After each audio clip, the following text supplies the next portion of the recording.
బులెటిన్లో మరో breaking news చూస్తున్నాం. ఏపీలో రాజకీయ భూతాన్ని సమాధి చేస్తానంటూ సీఎం చంద్రబాబు చేస్తున్న కామెంట్స్ చర్చనీయాంశంగా మారాయి. భూతాన్ని చూసి రాష్ట్రంలో ఇన్వెస్ట్ చేయాలంటేనే భయపడిపోతున్నారని అన్నారు ఆయన. అందుకే ఆ భూతాన్ని రాజకీయంగా సమాధి చేస్తామని చంద్రబాబు జగన్ను ఉద్దేశించి కామెంట్ చేశారు. అంటే చంద్రబాబు ఏపీలో వైసీపీ ఉనికి లేకుండా చేస్తారా అనే ప్రశ్నలు ఇప్పుడు ఉత్పన్నమవుతున్నాయి. చంద్రబాబు నెక్స్ట్ ఏం చేయబోతున్నారు అనేది ఇప్పుడు ఆసక్తికరంగా మారింది.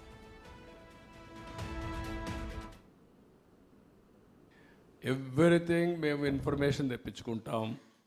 అదే సమయంలో ఆరోపణలు చేస్తారా, కమిటీలు వేస్తారా, ఎంక్వైరీలు వేసేస్తారా, ఎవరు ఇన్వెస్ట్మెంట్ ల్యాండ్ కూడా చేసేస్తారా మీరంటే దానికి సమాధానం లేదు. కాదు, ఇప్పటికే ఈ రాష్ట్రంలో ఒక భూతం ఉందని ఎవడు రావాలంటే భయపడుతున్నారు. మేము అందుకే పదే పదే చెప్తున్నా, ఆ భూతాన్ని రాబోయే రోజుల్లో శాశ్వతంగా భూములనే పెడతాం, సమాధి కట్టేస్తాం, భూతాన్ని రాజకీయ సమాధి కడతాం అని చెప్తున్నాం. అలాంటి చెప్పినప్పుడు మీరు కూడా ఇమీడియట్గా ఎంక్వైరీ చేసేస్తారా, లేదంటే ఇంకోటి చేసేస్తారంటే ఎవరు రారు రాష్ట్రానికి. మనం ఒక పద్ధతి ఉంది, ప్రజాస్వామ్యంలో ఉన్నాం. ఒక పక్క చట్టాలు ఉన్నాయి, కోర్టులు ఉన్నాయి, ఒక పక్క మనం ఉన్నాం. అందుకే అమరావతిని ఏం చేశాడు, ఒక అగ్రిమెంట్ చేశాం అమరావతిలో. అగ్రిమెంట్ ఏంటి,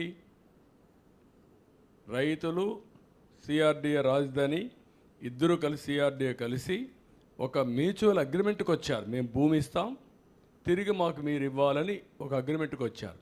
ఆ అగ్రిమెంట్ చెల్లదు, నేను 3 రాజధానులు పెడతాను పెట్టాడు. ఏమైంది, సుప్రీంకోర్టుకు పోయాడు, 5 ఏళ్ళు అయిపోయింది, 3 రాజధానులు రాలేదు, ఉండే రాజధాని పోయింది. కొండ 4 మంది వేస్తే ఉండే 4 ఊడిపోయింది. అదే అతను చేసిన పని. దానివల్ల ఎంత నష్టం వచ్చింది, లక్షల కోట్ల రూపాయలు నష్టం వచ్చింది. లక్షల కోట్ల రూపాయలు ప్రజాధనం ఆవిరైపోయింది. అందుకే నేను చెప్పాను, తిక్కలోడు సంతకు పోతే ఏమవుతుందని. అదే జరిగింది, తిరునాళ్ళకి పోతాయి. మీరు కూడా నన్ను ఎమోషనల్గా డిస్టర్బ్ చేయాలి, మీరు అది చేసేస్తారా. మీరు 5 ఏళ్ళు ప్రెస్ కాన్ఫరెన్సే చూడాల, మీరు మాట్లాడుతున్నారు దగ్గరికి వచ్చి. మళ్ళా ఏపీలో రాజకీయ భూతాన్ని సమాధి చేస్తానంటూ సీఎం చంద్రబాబు చేసిన కమెంట్స్ ఇప్పుడు హాట్ టాపిక్ గా మారాయి. ఈ విషయంపై పూర్తి డీటెయిల్స్ మా ప్రతినిధి శివ అందించడానికి సిద్ధంగా ఉన్నారు. శివ, చెప్పండి, ఇటు ఏపీ సీఎం చంద్రబాబు చేసిన కమెంట్స్ ని ఎలా చూడాలంటారు? ఇటు రాజకీయ భూతం అంటూ వైసీపీ ప్రభుత్వం ఇటు జగన్ ని ఉద్దేశించి ఆయన మాట్లాడిన విషయం క్లారిటీగా అర్థమవుతుంది. మరి ఆయన ప్లాన్ నెక్స్ట్ ఎలా ఉండబోతోంది అనేది మనం ఊహించవచ్చు అంటారా? ఖచ్చితంగా సత్తాజ్, ఆంధ్రప్రదేశ్లో గత ప్రభుత్వం చేసిన విధ్వంసాలు, అరాచకాలు అన్నీ ఇన్ని కావు. తెలుగుదేశం పార్టీ కార్యాలయంపై, చంద్రబాబు నివాసంపై, టీడీపీ నేతలపై దాడులు, హత్యలు, కేసులు అవన్నీ ఒక ఎత్తు అయితే, రాష్ట్రానికి సంపద సృష్టించాల్సిన గత ప్రభుత్వం పూర్తి స్థాయిలో రాష్ట్రాన్ని 30-40 ఏళ్ళు వెనక్కి వేసిన పరిస్థితి కనిపించింది. ఇప్పటి వరకు ఆంధ్రప్రదేశ్లో అన్ని రంగాలు వెనకబడిపోయాయనేది తెలుగుదేశం చెప్తున్న బలమైన వాదన. దానిలో భాగంగానే చంద్రబాబు ఇప్పటికీ 3 రకాల శ్వేతపత్రాలను, అంటే 3 శాఖలకు సంబంధించిన శ్వేతపత్రాలను విడుదల చేశారు. ఒకటి పోలవరం ప్రాజెక్టు.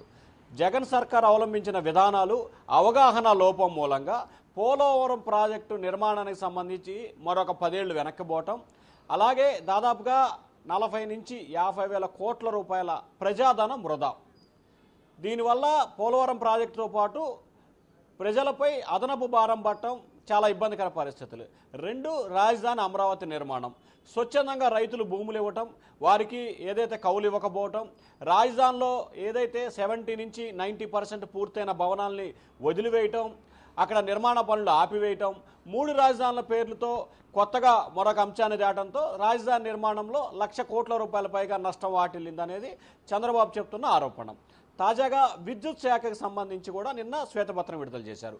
ఈ శ్వేతపత్రం విడుదల సమయానికి సంబంధించి ప్రధానంగా విద్యుత్ శాఖలో గత సర్కార్ అవలంబించిన విధానాలు, విద్యుత్ ఉత్పత్తి చేయడంలో పూర్తి స్థాయిలో నిర్లక్ష్యంగా వ్యవహరించి ఎప్పటికప్పుడు ఆల్టర్నేట్గా ఏ రోజు విద్యుత్ అవసరమైతే ఆ రోజు వారి అనుమతుల కంపెనీల దగ్గర నుంచి అధిక రేట్లకు విద్యుత్ కొనటం, తద్వారా ప్రజలపై ట్రూప్ ఛార్జెస్, ఆ ఛార్జీలు, ఈ ఛార్జీల పేరుతో అదనంగా ఛార్జీలు వేసి ప్రజలను ఇష్టానుసారంగా దోచుకున్నారు.